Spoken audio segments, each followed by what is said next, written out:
Good evening to everyone. जय भीम सबको। मैं उम्मीद करती हूँ सब मुझे सुन पा रहे हैं। पहले तो आपका बहुत बहुत शुक्रिया कि आपने इस पेज पे लाइव आने का मुझे मौका दिया, और महाराष्ट्र के सभी लोगों को मेरा जय भीम। आई थिंक काफ़ी लोग जुड़ चुके हैं।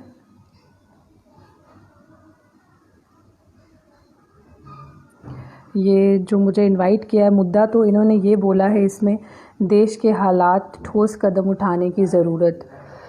तो पहले तो एज ए वुमेन बड़ा ही बुरा लग रहा है इस इशू को एड्रेस करते भी कि देश के हालात क्या हैं हम सब के। आई थिंक हम सभी जानते हैं और हम सब ने देखा है कि क्या हो रहा है देश में। बड़ा ही दुख लग रहा है कि अपनी जो सबको जय भीम, मैं देख पा रही हूँ सबके कमेंट्स आ रहे हैं। हाथरस की जो घटना है उस सब के साथ आप सब परिचित हो। बहुत ही दुखद घटना है। इससे ज़्यादा बद से बदतर और देश के हालात क्या हो सकते हैं और क्या परिस्थितियाँ हो सकती हैं, और मतलब समझ में नहीं आ रहा लिटरली आज क्या बोलूँ। अदरवाइज़ तो मेरी ज़ुबान बोलने में पीछे नहीं हटती है, क्योंकि मुझे हमेशा कहा जाता है कि शायद शताब्दी एक्सप्रेस थोड़ी स्लो चले तुम्हारी ज़ुबान से। तो बट आज सिचुएशन ऐसे कि बहुत ही बुरा फील हो रहा है कि हम लोग सुबह से, कल से, जब से ये पता चला है कि शायद इस तरीके से कूड़ा कचरा भी हम घर का नहीं जलाते हैं जिस तरीके से उन्होंने हमारी बहन बेटी को जलाया है। और अभी एक दुख से उभरे नहीं थे तो उसी यूपी की ही दूसरी घटना सामने आ गई कि जिस तरीके से हमारी दूसरी बच्ची को भी रेप करके और उसको जलाया। और इतना बुरा हाल है देश का। एक्चुअली आहिस्ते से ड्रॉप करना। इतना बुरा हाल है देश का कि आप सबके सामने ही है कि आपने देखा होगा कि कितना मेन मीडिया, कितनी ये सारी चीज़ें, मतलब दुख लगता है देख कर कि आप इतने, मतलब you have sold your self, अपनी आत्मा तक बेच दिया आपने, अपना ज़मीर बेच दिया है कि आप 24 घंटे किसको हमदर्दी नहीं है सुशांत सिंह के साथ। आई थिंक हम सबको हमदर्दी है किसी भी ऐसे शख्स के साथ जो इस दुनिया से जाता है और जो सुसाइड करके जाता है। लेकिन टीवी मीडिया के जो हालात है प्रेजेंट टाइम पे, आपके पास दिखाने के लिए सिर्फ रिया चक्रवर्ती है, आपके पास दिखाने के लिए सिर्फ लीडिंग फेसेस है। आप एक मीडिया चैनल दिखाएं, जैसे आज मातम छा गया है अर्नब गोस्वामी के मुंह पे, या वो रिपब्लिक टीवी के, या वो चौरसियाँ हैं। कोई भी इंसान इस मुद्दे को नहीं उठा रहा कि एक दलित की शोषित वर्ग की बेटी के साथ इस तरीके से होता है। जब निर्भया कांड होता है तब आप सब के सब सामने आ जाते हैं, तब आप सामने आते हैं, सड़कों पे इतना बड़ा धरना प्रदर्शन करते हैं। जब निर्भया कांड हुआ था, आई स्टिल रिमेंबर, तब लोगों को ये लगा था इस केस में, क्योंकि कांड, why I am using this word, कि वो बहुत बड़ा एक इस तरीके से मिसाल सामने आया था कि ऐसा लगा था कि शायद सोसाइटी चेंज होगा, लोग बदलेंगे। ये बात सत्य है कि एक रेप करने वाले की भी कोई जाति नहीं, और जिसके साथ हो रहा है उसका भी कोई वो नहीं है। बट सोच के इतना दुख लगता है कि अगर जाति नहीं है तो भाई हर एक दूसरा इंसान, जो हर एक दूसरे इंसान के साथ घटना हो रही है यूपी में, वो दलित क्यों है? दलित मारा क्यों जा रहा है? मतलब दलित के साथ रेप क्यों हो रहा है, चाहे वो मेल है चाहे वो फीमेल है। आपने अभी वो देखा, लेटेस्ट देखा होगा, 23 साल की एक औरत, छोटे बच्चे की माँ थी, जब वो मरती है उसकी अर्थी तक जलाने नहीं देते आप लोग जीते जी तो हमें सुकून नहीं देते हैं, हम लोगों के बच्चों को सुकून नहीं देते हैं। मरने के बाद भी आप उसके साथ ये हशर करते हैं कि उस पर आप, उस धरती पे उस लड़की की अर्थी जलाने नहीं देते, अननोटिस कर देते हैं। कभी ये भांड मीडिया जो है आपको ये सारी चीज़ें नहीं दिखाएगा। आपको ये मीडिया ये नहीं दिखाएगा कि दूल्हा जब घोड़ी पे बैठता है, दलित दूल्हा, तो उसको पत्थर मारते हैं। क्यों? ये चीज़ें आप लोग नहीं दिखाते हैं, ये चीज़ें अननोटिस जाती हैं। समाज में बेटियां कौन है? समाज में पहली बात है, बहुत दुख लग रहा है कहते कि एक औरत जो है वो अपने आप में एक जात है। औरत जो है वो वैसे ही बहुत वनरेबल है। प्लस अगर वो एक औरत दलित महिला है तो वो कितनी भी पढ़ी लिखी, कितनी भी समझदार, कैसे भी क्यों ना हो, वो इस समाज में शोषित ही रहती है। अरे कहाँ से आप लोगों का ज़मीर, कहाँ से ऐसा ज़मीर जाग जाता है? जय भीम सबको, मैं पढ़ पा रही हूँ सबका ज़मीर जाग जाता है कि एक तो किसी के साथ रेप किया और फिर इतनी हिम्मत आ गई आप सबके अंदर, इतना जज्बा कि उसको मारा और इतनी बद से बुरी हालत करी कि आप किसी की ज़ुबान काट रहे, किसी के शरीर को कुचल दे रहे, काट दे रहे। मतलब ये सब क्या है, हैवानियत नहीं है? और देश के हालात ऐसे कि कोई मीडिया कवर करने के लिए तैयार नहीं है। क्यों? क्योंकि दलित का मुद्दा था, शोषित वर्ग का मुद्दा था। आप लोगों को क्या ये गलत फहमी है कि कोई भी आएगा तो इस तरफ हाथ धोकर चला जाएगा, कोई भी आएगा तो इनकी बहू बेटियों के साथ, माँ बहन के साथ कुछ भी करके चला जाएगा? मैं आज इस माध्यम के थ्रू, मुझे नहीं लगता मैं कितनी देर अभी ऑनलाइन रहूँगी, but I really wanted to tell each and every one of you whosoever is watching me at this particular time, दलाली बंद करो। अपने समाज की हिम्मत बनो, ताकत बनो, दूसरों की दलाली मत करो। क्योंकि एक शब्द है कॉग्निटिव स्लेवरी। आई थिंक इतने साल से हम लोगों को ये जो स्लेवरी करते रहे हैं ना, वो जहन में इस तरह से बैठ चुका है कि ऐसा लगता है कि उठेंगे, अच्छी खड़े होकर अच्छी तरीके से सीना ऊंचा करके सांस लेना ही नहीं आती। अपने ही लोगों को काटने में लगे रहते हो। अपनी माँ बहन बेटी को कमज़ोर मत बनाओ। इतना महाराष्ट्र में मुझे लगता है लोग कोरोना से नहीं मर रहे होंगे जितना इन सारी चीज़ों से। बहुत सारी मैं देखती हूँ, आए दिन महाराष्ट्र का सुन रही हूँ मैं कि मुंबई में कोविड-19 बहुत बुरे तरीके से फैला है, बट उसमें भी आपदा में अफसर है। उसमें भी अगर देखे जाए तो टीवी मीडिया पे वो खबर ही नहीं है। टीवी मीडिया पे जो खबर है वो खबर है सुशांत सिंह राजपूत पिछले 2.5-3 महीने से घिस दिया है। आई थिंक वो भी अगर कहीं से we would have been watching तो उसको भी लगता होगा कि मेरी मौत का मजाक बना दिया है। हिम्मत तो दिखाइए ना, दिखाइए, बताइए कि यूपी में योगी आदित्यनाथ जी की सरकार है, राज्य में कैसा हो रहा है? कौन आपको इतनी हिम्मत देता है? From where did you get this liberty to chase कि एक दलित की बच्ची को, मतलब नेचुरल जस्टिस नाम की कोई चीज़ होती है? उसके माँ बाप थे ना जीवित, उनको मिलने तक नहीं दिया, आपने उस बच्ची को जला दिया। मेरा रूह कांप रही है मेरे दिल में, क्योंकि मैं खुद भुक्तभोगी हूँ। मैं खुद एक ऐसे डिस्क्रिमिनेशन के साथ अपने इंस्टीट्यूशन की तरफ से गुजर रही हूँ। जो भी लोग मुझे जानते हैं, they must be knowing that I am a social activist. तो मैं अपने समाज के मुद्दों को लेकर, महिला किसी भी वर्ग की हो, चाहे शोषित की हो, चाहे दूसरे की महिला हो, चाहे ऊपर के वर्ग की महिला हो, मैं सबके मुद्दे उठाती हूँ, सबके लिए लड़ती हूँ। और मैं सरकार की भी आलोचना करती हूँ। मेरे लिए चाहे बीजेपी सरकार हो, चाहे कांग्रेस सरकार हो, चाहे किसी की भी सरकार हो, अगर गलत होगा महिला के साथ, शोषित वर्ग के साथ, SC ST OBC माइनॉरिटीज़, अगर स्वर्ण की महिला के साथ भी गलत होगा, मैं एकदम चट्टान की तरह खड़ी रहूँगी उनके लिए भी। तो अगर मैं बोलती हूँ तो जो मेरे साथ आज हो रहा है वो बोलने की सज़ा है। मुझे सिस्टम से बाहर किया जा रहा है, just being reason without reason. कोई लिटरल रीज़न मुझे लिख कर नहीं दिया है, सिर्फ तानाशाही है। सिर्फ ये तानाशाही है कि ये लड़की सरकार में रहते हुए नौकरी कर रही है और सरकार के ऊपर सवाल उठा रही है, तो ये भुक्तभोगी मैं भी हूँ। आप सोचिए कि एक पढ़ी लिखी महिला हूँ मैं, और मैं अपनी आवाज़, अपनी बात रखती हूँ पुरजोर तरीके से, लड़ती हूँ। मतलब मैं तो दूसरे के लिए लड़ जाऊँ, तो अगर मेरे साथ हो रहा है तो आप सोचिए मैं क्या करूँगी। तो आप इस चीज़ को सोचने की ज़रूरत है। बट कहीं ना कहीं जहन में ये चीज़ें दिमाग में आती है कि हमारे देश के हालात इस तरीके से कि हमारा समाज हमें कमज़ोर कर रहा है, हमारा समाज हमें तोड़ रहा है। जहाँ पे आज समाज को चट्टान की तरह साथ खड़े होना चाहिए आकर, वो कहीं बारी आप देखते हो तो आप वो साथ नहीं पाते हो अपने समाज का। कि आप ये सोचते हो कि जिनके लिए आप लड़ रहे हैं वो कहाँ हैं आपके साथ? क्या आप भी इंतज़ार करते हैं कि आपके समाज की बच्ची रोहित वेमुला या पायल तड़वी या मनीषा या आप दूसरी बच्ची जो जिसके साथ बलात्कार हुआ उनकी तरह तस्वीरें लगी होंगी, ये डॉक्टर ऋतु भी कल को आपको वहाँ दिखाई देगी तस्वीरों में, आप तब साथ देंगे, आप तब सामने आएंगे, आप तब जागरूक होंगे? मतलब हमारे समाज के जो पुरुष लोग हैं, मैं सच में आज ये कहती हूँ, क्योंकि मेरे फादर ने, my father has never taught me to be weak, my father has never taught me किसी के हाथों की तरफ देखो कि कोई आपको हिम्मत देगा। He has made me this way कि आप अपनी हिम्मत खुद हैं, आप अपने लिए खुद लड़ेंगी, आप में और किसी लड़के में फ़र्क नहीं है। तो उन्होंने मुझे ये ताकत बचपन से दी है, ये चीज़ें बचपन से समझाई हैं। वो आप क्यों नहीं अपनी महिलाओं को, अपनी बच्चों को, बेटियों को सशक्त करते हैं? आप क्यों नहीं उनको बोलते हैं कि तुम्हें किसी मर्द के, पुरुष के सहारे की ज़रूरत नहीं है, तुम अपने में बहुत सक्षम हो? और आप क्यों बढ़ चढ़ कर अपने समाज के बच्चों का साथ नहीं देते? आज जो इन सबके साथ हुआ और जो मेरे साथ हो रहा है, क्यों ऐसी मिसाल सेट करना चाहते हैं कि ये सबके साथ हो? क्यों हम जागरूक नहीं होते? क्यों हम सिचुएशंस को घटना होने से पहले ही नहीं संभालते?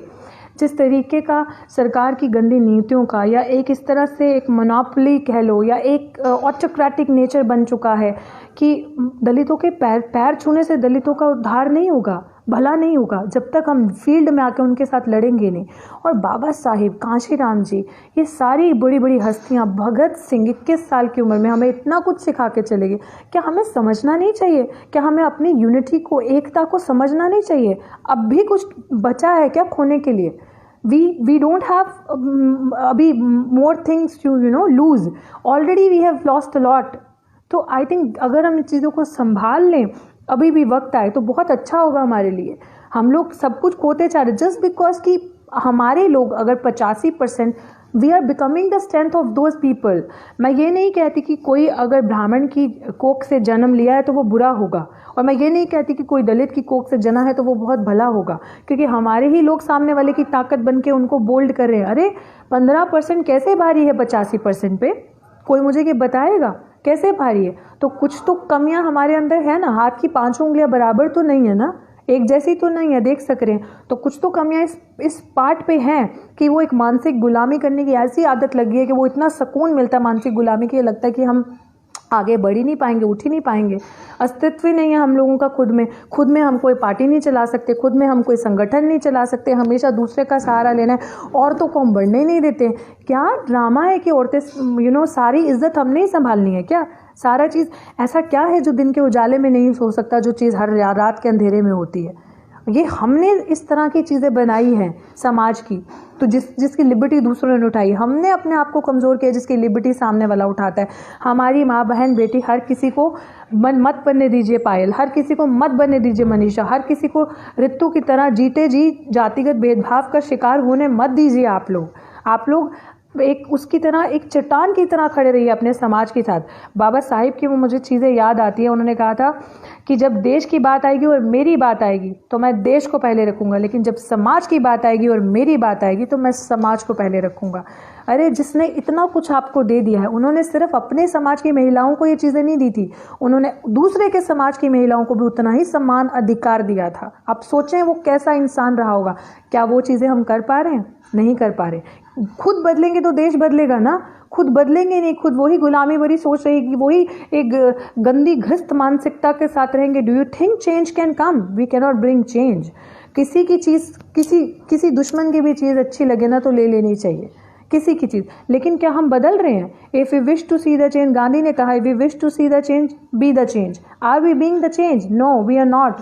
वी आर जस्ट फॉलोइंग वो मिथ्स जो हैं, जो नॉनसेंस स्टुपिड चीज़ें रख रही है। कौन जाकर मूर्खताएं कर या अंधविश्वास को पाकर कौन आगे बढ़ा है? अंधविश्वास, अच्छा मैं बोलती हूँ आपको, आप मंदिर जाएं, आप अंधविश्वास करें, आप बाल काट के अपने मंदिर में चढ़ावा चढ़ा दें और आप मूर्ति को दूध पिलाएं और आप IAS बन जाएंगे, आप बहुत डॉक्टर बन जाएंगे, डिग्री ले लेंगे। Will you be able to do that? Challenge me if you can. You can't. Faith भी तब काम आता है जब आपका हार्डवर्क और आपकी मेहनत काम आती है, जब आपके दिल की जो the desire in you, the urge in you to do something, अगर आपके अंदर ये अर्ज होगी, डिज़ायर होगी, अपने समाज के साथ गलत नहीं होने देना, आपके दिल में ये होगा कि इतने साल काले अंग्रेज़, गोरे अंग्रेज़ तो थे ही जो आप पे गुलामी करते थे, आज आप काले अंग्रेज़ों का भी भार ढो रहे हैं। काले अंग्रेज़ से मेरा मतलब ये है कि अगर वेस्टर्न कॉन्सेप्ट से देखोगे तो हम सब जैसी भी चमड़ी है उनके लिए काले ही हैं, चाहे हिंदुस्तान के हिसाब से गोरा है, काला है, उनके लिए काले ही हैं। कब हम जागेंगे? When we are going to bring that change? अरे महाराष्ट्र के मराठा दलितों का तो इतिहास में नाम है, डरती थी उस टाइम के आर्मी, आपके जो वो था बटालियन, जो भी आपका आर्मी था, लोग डरते थे आपका। मैं भी एक आर्मी के परिवार से आती हूँ, मुझे भी पता है कि हम लोगों ने कितना स्ट्रगल किया देश को आज़ाद करने के लिए, लेकिन देश को आज़ाद करने से कुछ नहीं होगा जब तक आज़ादी मानसिकता से यहाँ से नहीं होगी। इस तरीके से आप ताकत बनिए, संभालिए अपनी चीज़ों को, अपनी बेटियों को, अपने बच्चों को सशक्त कीजिए, किसी की गुलामी मत कीजिए। चुप रहने वाले का कभी भला नहीं होता। आपका भला तभी होगा जब आप अपने आप में सक्षम रूप से आगे जाएंगे, अपने राइट्स को समझेंगे, अपने हकों को समझेंगे। और बहुत सारी इस तरीके की चीज़ें, अगर किसी को कोई सवाल भी है तो प्लीज़ आप डाल दीजिए, वहाँ पे मैं जवाब दे दूँगी, क्योंकि मैं बहुत कम इस तरीके से लाइव आती हूँ। तो ये बहुत अच्छा लगा मुझे इस पेज का इनिशिएटिव, तो मैं इस तरीके से आई हूँ अपनी बात को रखने के लिए।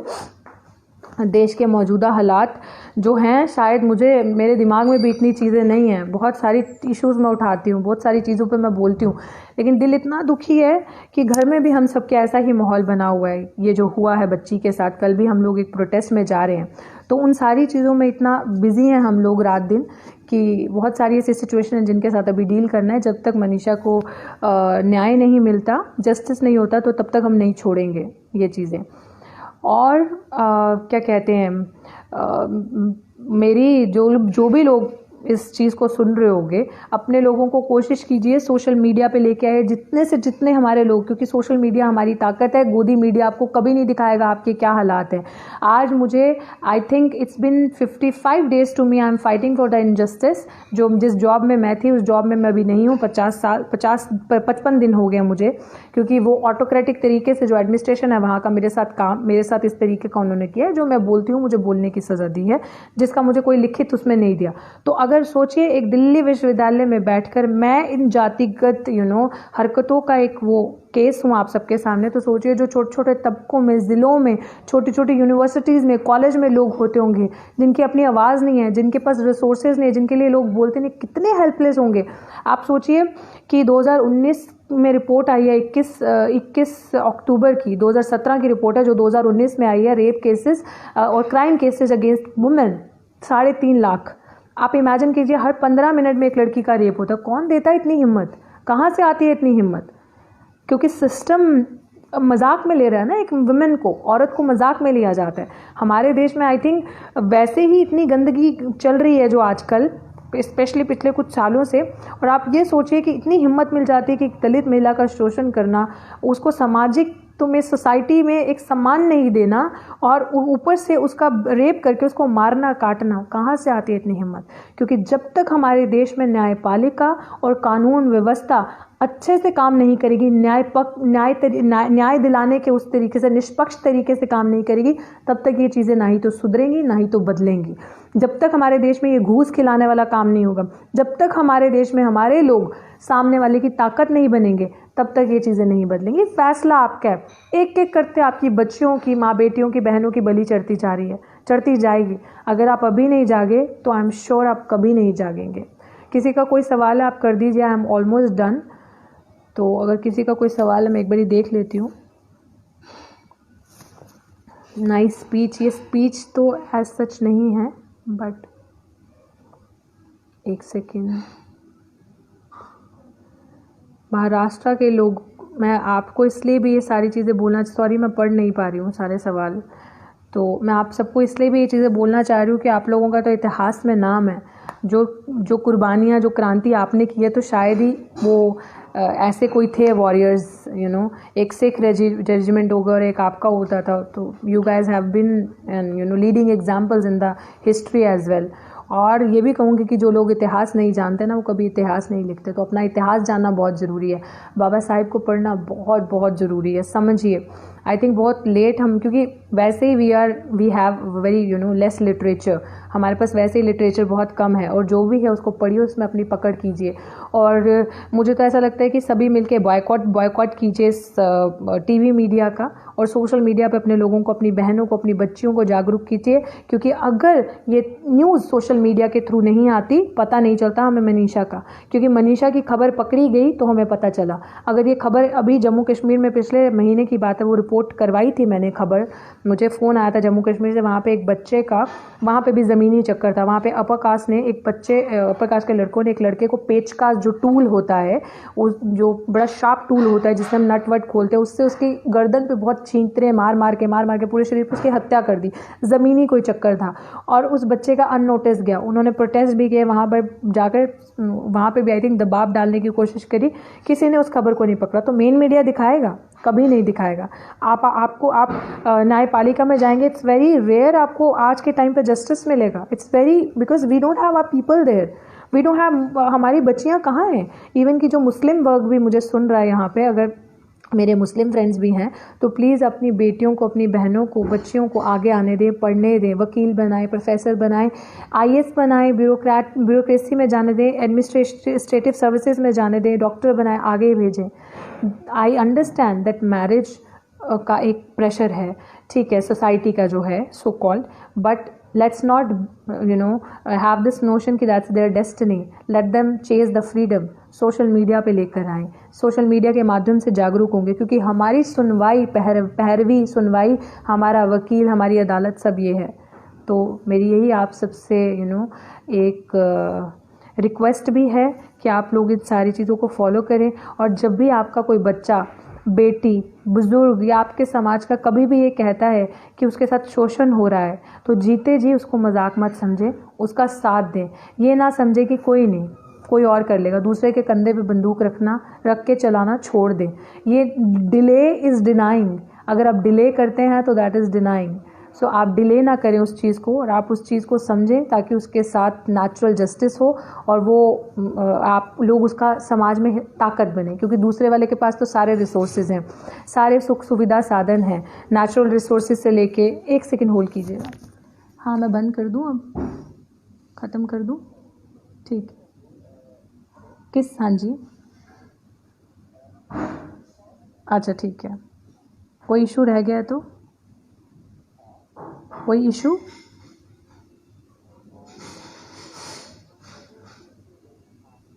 हम्म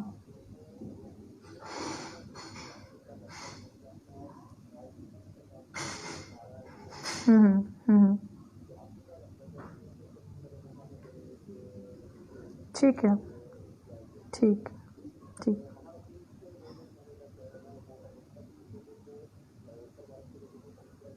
ठीक ठीक ठीक, समझिए। हम्म हाँ। हम्म ठीक ठीक ठीक ठीक। Okay okay okay. अच्छा, आई एम सो सॉरी जो भी मुझे वॉच कर रहे हैं। मेरे दिमाग में एक्चुअली इतना कुछ है कि मैं भूल जाती हूँ मैं क्या क्या बोल रही हूँ, तो मैंने फ़ोन करके पूछ लिया कि मुझे क्या क्या और बोलना है। बट एनीवेज़, मैं आप सबसे यही कहना चाहूँगी कि हाँ, कि सोशल मीडिया पे अपने लोगों को लेकर आइए, सोशल मीडिया की इम्पोर्टेंस समझिए। क्योंकि सोशल मीडिया अगर हमारे पास नहीं है तो हमारे पास ताकत नहीं है। और स्टार्टिंग और एंड में मैं इसी चीज़ को लेकर कहूँगी कि जो भी लोग मुझे जानते हैं, जिस तरह से मैं लड़ती आई हूँ, डरना नहीं है। आपकी ताकत शायद संसद में तब होगी जब सड़कें सुनसान नहीं रहेंगी। आपकी सुनवाई तब होगी, क्योंकि अगर आपका अंदर कोई नहीं है, या आपके लोग जो अंदर भी हैं वो आपने देख लिया कितना न्याय पक्ष तरीके से काम करते हैं। पार्टी के गुलाम मत रहिए, अपनी आवाज़ को उठाना सीखिए। अगर पार्टी के गुलाम रहेंगे, किसी भी ये सोचेंगे कि पार्टी से आदेश जो लिख कर आया वही बोलना, तो हो गया हमारे लोगों के साथ इंसाफ। सड़कें जब सुनसान हो जाती हैं तो संसद आवारा हो जाती है। संसद को रोकने के लिए, अपनी हुकूमत को दिखाने के लिए बहुत बड़े बड़े तोप शहंशाह देखे, सब यहीं गए, देखे हमने कितने थे। तो कोई किसी की ऑटोक्रेटिक हो या मोनोपोली हो, ऐसे नहीं चल सकती। तो आप अपने समाज का तभी साथ दे सकते हैं ऐसे रेप जैसी घटनाओं को कानूनी तरीके से। ठीक है, मैं नहीं कहती वॉयलेंस करना गलत बात है, हमें वॉयलेंट नहीं होना है, क्योंकि अगर सामने वाला भी ऐसा है, हमें भी ऐसे नहीं बनना है। तो हमें, हमारी ताकत सिर्फ सड़क है। सड़क पे आकर संगठित होकर हमें एक दूसरे का साथ देकर अपनी बात रखनी है। अब ये जो जिस पेज के थ्रू मैं अभी लाइव आई हूँ, उन्होंने भी इतना अच्छा काम किया है। तो आप लोग, मुझे लगता है कि दूसरे चैनल्स को मजबूत करते हैं, लेकिन अपने चैनल्स को, इस तरह के पेजेस को मजबूत कीजिए। और उत्तर भारत के भी जो लोग हैं उनको भी मेरी तरफ से यही एक सजेशन है और एक एडवाइस है कि प्लीज़ इस पेज को भी फॉलो कीजिए। बहुत अच्छा इनिशिएटिव ले रहे हैं आप। जिस तरीके से प्राइम टाइम चलाते हैं, मैं देख रही हूँ इतने लोग यहाँ पे भी सुन रहे हैं। तो ये प्राइम टाइम जो चलाते हैं इस तरीके से, आई थिंक सब आगे आएँ और इस तरीके से आप अपने पेजेस को अपने लोगों को एम्पावर कीजिए। क्योंकि सामने वाले के पास, हाँ मैं ये बात बोल रही थी, सारे रिसोर्सेज है, नेचुरल रिसोर्सेज पे कब्जा, लैंड पे कब्जा, इंडस्ट्रीज उनकी, पैसा उनके पास, बिजनेस सब उनके हैं। What you have you ever question to yourself कि आपके पास क्या है? You just have your voice and the अधिकार ऑफ वोट विद यू। तो वही चीज़ आपके पास है, उसका तो सही तरीके से इस्तेमाल कर लीजिए। संगठित, बाबा साहब ने क्या कहा था? संगठित हो, एजुकेशन पाए, संगठित रहें, ऑर्गेनाइज हो एक दूसरे के साथ, एजिटेट करें। तो उसको कैसे करोगे? उसको तभी करोगे जब सड़कों पे जाओगे, अपनी आवाज़ रखोगे। अपनी आवाज़ कैसे रखोगे? सोशल मीडिया पे संगठित हो जाओ, अपने न्यूज़ चैनल्स को फॉलो कीजिए, इस चैनल को स्प्रेड कीजिए, शेयर कीजिए। इसी तरीके से तो आप बात रखेंगे ना। और जो मुझसे जुड़ना चाहते हैं वो मेरे को फॉलो कर सकते हैं फेसबुक पे, डॉक्टर रितु सिंह या ट्विटर पे भी, तो हम बात कर सकते हैं। डॉक्टर रितु ये शेयर कर देंगे आपके साथ, जो भी ये पेज के हैं सरबजीत जी शेयर कर देंगे, तो फिर हम लोग इस मुद्दे पे बात करते रहेंगे। लेकिन अभी इट्स वेरी वेरी इंपॉर्टेंट कि देश के हालातों को समझ के अपने एक संगठित होना, एक दूसरे के साथ रहना, एक दूसरे का साथ देना, और क्या कहते हैं, सोशल मीडिया में अपनी पावर को रियलाइज़ करना। ठीक है, thank you, Jai Bhim to everyone and very good evening to all of you. Thank you.